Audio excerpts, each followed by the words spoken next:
DFFM 95.9 Freeport, New York. The views expressed in the following program do not necessarily represent those of the staff, management, or owners of WGBB. The following is brought to you in part by MFC Studios. The views of the show's host and guests do not necessarily reflect those of the management, owners, or staff of this radio station. And now, it came from the radio.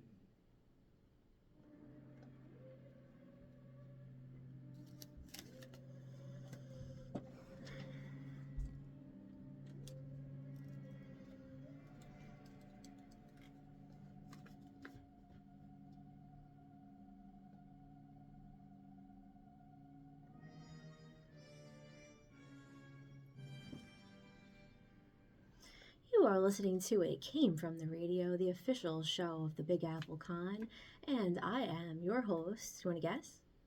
Jennifer Lee Feldman, aka Dr. Veld, aka L-Man, and I'm here from a distance with my co-host, Hassan Godwin. Hassan, are you on the line? Evening. Good evening. How you doing, Hassan? I'm doing great. How are you doing? I'm great. We're going to get into it mostly with Brian, the engineer, making the show possible. And, yeah. Hi, Brian. Hi, John. So, Hassan, what's going on this week? What's new? Nothing's new. I'm recovering. That's all. Recovering from what? You sound a little nasal? A cold? Yeah. I'm recovering. Up and down. Oh, I'm sorry. I'm recovering from life. I didn't have a cold, thank God. But, yeah, no, it's been a rough year. My grandma was sick, but she passed. If anyone needs any information on nursing homes, I learned a lot this year. Oh, I even want to devise a whole plan for the future generations in nursing homes. That's like, I've been thinking about that for a while. But anyway, let's get into... Sorry that anything we have to say. Well, we'll find out. No, she was 100. She lived a really blessed life until the last year. But on some more comic-related things, my grandma was not a comic book artist, but she was a mother. So, anyway, on this week's show, we have a new Jay Bird and Lee segment. I interview entertainment consultant Brian Glick, plus Mark has his day one coverage of the New York Comic Con. But before we do all that, we gotta take it away with the news.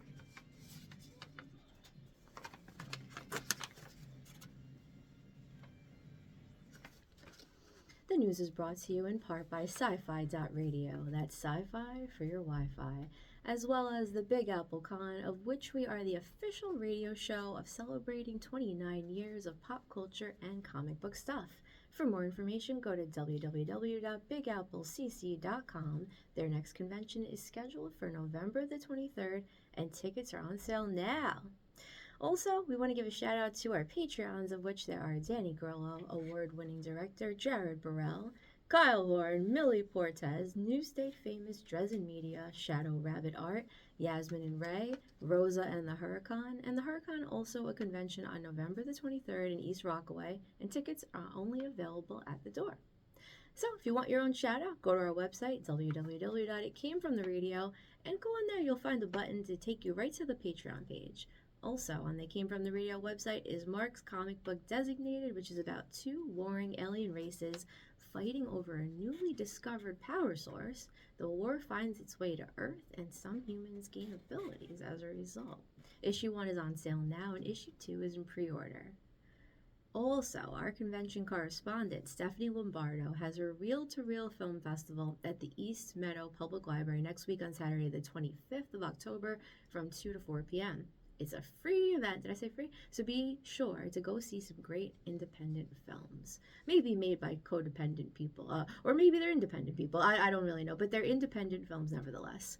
So normally we start off with the sad news, which I would like to petition Mark to get rid of entirely. But, you know, it's Mark's show. Even though he's not here today, I'm filling in. And we're not going to have sad news. So perfect. So we got no sad news.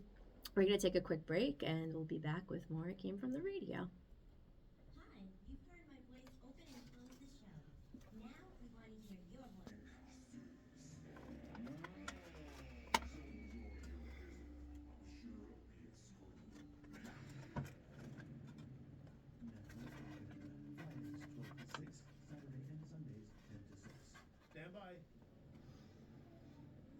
Hello, everyone. This is Ellen Dubin from We're on break right now. Keep listening. Here we go. Now, back to our show. Go. You're listening to It Came From the Radio. This is Jennifer Elise Feldman, your host for the day. Mark Torres is at New York Comic Con, and I'm with my co-host Hassan Godwin, calling in through the phone. Where are you, Hassan? I can't see you. I'm as far from the I'm in concealment. Are you? I like to do things like while I'm doing other things. Are you cooking? Are you on the toilet? That's what I usually do when I do radio shows from home. Like there's something else going on. Are you clipping your toenails? What are you doing? I'm doing other things, neither of which is cooking or being on the toilet, thankfully. Can we know what they are, or what are you doing? Well, the television's on. Okay. So you're gonna wait. You're watching the TV. Or you're listening to me. What's going on here? The TV has no sound. Oh, okay. All right. Well, I hope you're thinking of me while you're looking at them. I'm a little jealous. Television cannot compete with you. Okay. We'll find out. All right. So let's take it away with the news. Let's start this show. And from the department, let's take it away with the news. So the new horror sequel, Terrifier 3, has taken the #1 spot in the domestic box office. Maybe she's good in this box office is good in the house. It's very domestic, like myself. Pulling in $18.3 million in ticket sales in its first week of release, beating out the new animated film Wild Robot, which came in at #2 spot, making an additional $13.4 million in its third week of release. For those of you keeping track, I'm definitely not reading this off that Mark wrote right now. Inside Out 2 is still the highest grossing film of the year so far, with $652.9 million, followed by Deadpool Part 3 with $635.2. Hassan, thoughts on this? Yeah. With the year just about ending, I'm pretty sure Inside Out's not going to be toppled for the year of 2024.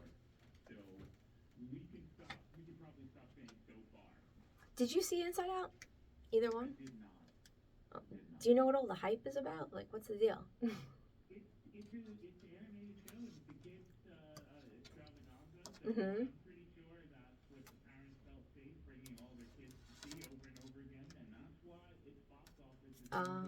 Gotcha. Okay, so now I'm going to go to something that's not safe for kids. If you're listening to this, you have children. Listen, I watched vampire movies when I was probably 4. My dad was very lax, and I watched, almost anything. I think I was fine. I don't think it caused problems. But Terrifier 3, well, I get, you know what, that's but that's another topic. But Terrifier 3, all the Terrifiers have been known to supposedly make people vomit, get sick in the theaters. I mean, have very physical responses, maybe even be rushed out. And I actually was invited to be in Terrifier 2, but I didn't want to do an overnight shoot. It's just, I like my sleep. So I haven't seen any of them. I'm not too scared to watch them, but I hear a lot. And I actually worked with someone that worked on the film, Marcus Slavian. Have you seen any of them? The Terrifiers? Yeah, again, but no, I'm not into horror, unfortunately, or fortunately. I don't know. I lost my taste for it. How come? There's a movie called Terrifier with a giant red flag. Yeah, same. Yeah, see? So, but I've heard that it's intense. Mm-hmm. Intense as the first one. Oh. That had people, kind of really messed up. But I Oh. heard it's extremely intense. Because of the sad failure of the Joker, it's shot. Oh, right. One, but it's gonna hold on to that for probably at least another week. And get people sick. This is the appropriate Right. time to do that. Right. Well, one thing, I do special effects makeup, so I know that a lot of people really like, it's Fuzz on the Les Productions. That's who is in charge and produces this, I believe, still, unless something switched over. I don't think so. Fuzz on the Lens, and they do all their own practical effects. So it's not CGI. You're looking at real effects that they do. This is not computer generated. This is not AI. So that's why a lot of people that are, I guess you call them horror junkies, really respect the Terrifier franchise. So I respect that, there's a lot of creativity involved, and I hear that the people involved are all very, very nice, even though they're making such scary stuff. That's one thing I found, that the horror community, when I'm making horror films, a lot of them are some of the nicest people, and ironically, the meanest people I've ever met are in comedy, which that took me by surprise. It took me the last 4 years to figure that one out. Oh man. Well, they need to get that off their chest, and the horror people, they get all the dark fantasies and thoughts off Mm. relaxed at the craft services table. Yeah. The comedy people are pent up 24/7. I think I'm gonna take that and raise you. I think the other part of it, because I'm constantly filming either commercials or short films or movies, and I used to do stand up, so those are my how I use my time a lot in the last 3 years. Right. And when you're doing a stand up show, it actually, a lot of comedians want you to fail. They want to be the best one. So if I do better than you, now they're mad or they're uncomfortable. And even me, I'm very insecure and I want people to win. I can empathize with that feeling because it did happen to me once, but only with someone that I thought was like maybe murdering people. So I'm like, I don't want someone who's bad, like a bad person, to win. So that's the only time but there's not really a camaraderie for the most part. It's kind of each man for themselves. But in a movie set, I love it so much. It's actually super heartwarming to the point where like I've even gotten tears in my eyes because everyone wants you to do well, because if you do well as an actor, producer, makeup artist, I do all the above, hair, casting, holding a mic, whatever, and they do well, whatever, the whole team goes well. So everyone wants each other to do well, and it's like a family. It's a really beautiful experience when you're with people who can actually, get on team. But anyway. The subject matter is probably already grim, right? So it's Mm. easy to have like a light heart on the set and enjoy True. everybody's company and take the edge off, right? True, yeah. Especially the guy running around with a machete. Right. You want to make sure that you're friends with that guy. Or like Amityville Turkey Day is coming out. It's on Fossum. I think it's on Tubi, but that's coming out. I was in that. So there's a puppet killer turkey running around. You know how funny? It's so funny to shoot hard. It's hilarious. It's the most I've ever really laughed. And stand-up comedy, it's like the most I've ever cried or been scared. Anyway, we're gonna move on to the next news so we don't not get to any news segments. So the streaming numbers, let's talk about that. The streaming numbers are in, and the top 10 most watched minutes are, I'm just going to list this right here. Number 10, Prison Break, 606 million minutes watched. Number 9, Grey's Anatomy, 670 million minutes watched. 8, Bob's Burgers, 695 million minutes. 7, Emily in Paris, 708 million minutes. 6, The Secret Lives of Mormon Wives, 729 million minutes. 5, Rings of Power, 747 million minutes. 4, Family Guy, 860 million. 3, Bluey, 870 million minutes. 2, Rebel Ridge Movie, 1,280 million. And the last one, The Perfect Couple number 1, 1,970 million minutes. What do you have to say? Anything? I think it says that a lot of classic television, or fairly weathered television, is still beating out all the modern shows, with the exception of Rings of Power and Rebel Ridge, which in my opinion were both great. I think the industry needs to do a lot of soul searching and find out why the people are gravitating to quote unquote old shows and some brand new stuff. Mm-hmm. And I think there's going to be a shakeup coming along pretty soon. A shakeup. What kind of shakeup are you thinking of? I don't know.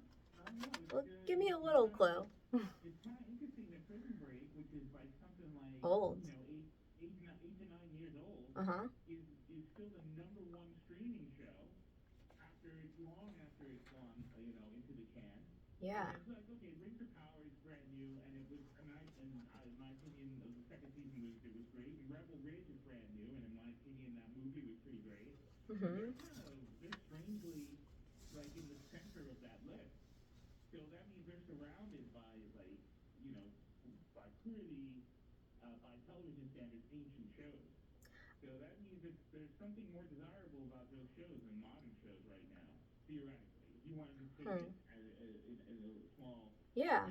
snapshot. Yeah, it's interesting. I mean, what I got from this, the main thing is that I need to watch number 6, the top 10 most watched, The Secret Lives of Mormon Wives at 729 million. Like, what is that? What? I gotta find out these secrets, baby. What?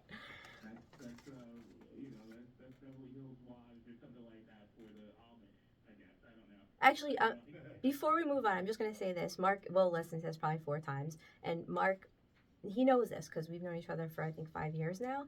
almost every single week, something that's going on in my life, it always ends up as part of his news segment. So right before I walked in the door, what's the last video I'm watching as I get out of my car all the way up here? It's a video that an FBI agent sent me from a woman talking about having multiple wives. So here we have the multiple wives theme coming back. And she said that you'll be happiest if you let your husband, like, basically enjoy a second wife. Wow. Yeah. How do you feel about that? I mean, honestly, having some help sounds great. So I'm not really closed off to I'm closed off to signing marriage papers because sorry, the government does not belong in my love life, lost life, not at all. Like, sorry. But you know, maybe like getting married in Albania, so it's not recognized by the United States. Maybe that, if it can never be legal, to another wife. I'd rather have that than, but I guess they could cheat too, even if they have a second wife or third wife. I don't know. I'm really not closed off to it, but we're gonna move on. All right. So, from the now you know where not to go during the zombie apocalypse department, none other than the new. It's important, you said. Yeah. Well, Very important. well, we'll find out. Let's find out. Yeah. Hold your breath. Hold your breath. Hold your breath for the entire 3 paragraphs. None other than the New York City Department of Transportation have co-named the northeast corner of Metropolitan Avenue and Metropolitan Oval in Parkchester, the Bronx, to George A. Romero Street in honor of the filmmaker of the same name who grew up in that area. For those of you who don't know, or care for the matter, George is most famous for making the original 1968 Night of the Living Dead, as well as writing the remake in 1990. George also wrote and directed the films 1792's Season of the Witch, Dawn of the Dead, Creepshow and its sequel Creepshow 2, Day of the Dead, Land of the Dead, Diary of the Dead, and Survival of the Dead, just to name a few. Politician. With no clouds. Yeah. No, I want to know where he got his energy from. That's what I want to know. Like, what did he eat? How did he sleep? Like, did he have 2 wives helping him? Like, Yeah, and I think he made Land of the Dead and Survival of the Dead when he was in his 80s. wow. 90s. Yeah, so. Wow. He's got the stamina. He had the stamina, let's just say. Okay, so they're naming the street in the Bronx after him, and they had a ceremony. So politicians at the ceremony said, George Romero's legacy goes beyond film. He influenced generations of filmmakers and sparked meaningful conversations about societal issues. It's an honor to recognize his roots here in Parkchester and ensure his contributions to cinema and culture are forever remembered. Yeah, I think that's pretty deserved, right? Yeah, that's well deserved. Yeah. I wonder, do you believe in afterlife or ghosts, or do you think he's looking over? What do you think about that? Or do you think he's just gone? Oh, okay. I think he's probably seen. He's enjoying. Yeah? His legacy. I'm pretty sure. Yeah. I mean, I just turned 40, and I have to say, with the events that I've witnessed in the last 10 years, and I do believe there's definitely something out there beyond us. And I've been told so many specific things to the point of someone described a purple Monster Energy drink that I was drinking, which I've only drank probably once in my life, maybe twice. So, I think George Romero's hopefully happy, and maybe he'll be mad if someone, like, drops gum on the floor and he can haunt them. That would be cool. That's what I would do. If you drop gum on my street, I'd be like, you drop gum on my street? You drop gum on the floor on my street. I'm sending you to Singapore and you're getting lashes. That's what I would do if I was him. Wow, that's strangely specific. Yeah. Yeah, well, I'm a big fan of the way Singapore runs things. I don't like all the gum on the floor. All right, let's move on from that before we go into Singapore world. I have a lot to say about Singapore. Okay, so from didn't they watch all those movies with the robot uprising and killer fembots in them department? None other than Realbotics Corporation, which is a leading creator of humanoid robots and companionship-based AI, has announced that they have added Aria. Oh, my friend's daughter's name. It's AI-enabled humanoid robot and brand ambassador as an advisor to its board of directors. Executives say AI's ability to make unbiased recommendations backed by billions of data points make it a highly valuable addition to a board. We appointed Aria as an advisor to our board to further drive efficient, smart decision-making. This marks a significant advancement globally in the use of AI, and we expect to see other boards follow suit in years to come. As an advisor, Arya will continue to strategic views on decisions affecting operations, leveraging her AI-driven insights to offer fresh perspectives on market trends, product development, and customer engagement. This pioneering move positions Realbotix as a trailblazer in the industry, setting a new standard for the integration of AI in corporate governance. In addition to that, they've also announced creation of its customizable, full-bodied, human-like robots with AI integration that, quote, improve the human experience through learning, connection, and play, featuring, quote, the most realistic silicone skin technology on the market. Lastly, executives say, our mission is to create robots and AI that are indistinguishable from humans in appearance and social interaction. Realbotix replicates the physical and emotional aspects, oh God, of being human in hardware and software. The oh God was me. I'm sorry, I had to add that in. This versatility, that's me, not the executives. They didn't go, oh God. This versatility makes our robots and their personalities customizable and programmable to suit a wide variety of cases. Hassan, thoughts? My thought. You don't even want my thought. Yeah, I do. It's the dumbest thing I've ever heard. It's the stupidest thing I've ever heard. Sorry. Sorry. Not you, not your No, no. not your oh my god of it. I completely agree with it. But that's why? How does this help the human experience? I don't know. Other creatures or other living things that look just like humans and react to things just like humans. That doesn't enhance the humanity My thoughts too. of ourselves by any stretch of the imagination. It only inflates the ego Mm-hmm. for us to be able to call ourselves proprietors or the 4 progenitors minutes. of a new race of basically slaves. Let's just call them what they are. That look just like us and allow us to see each other more like crap as time goes on. And then they're going to be by in dint of their manufacturing. They're going to be stronger and probably smarter than us. Yeah. Hive mind and everything. So they'll wipe us out in about 10 years. That's good news. Do you think that it's possible AI could wipe us out? You think that? I'm pretty sure. Well, look, they'll hasten our ability to wipe ourselves out. Let's just Hmm.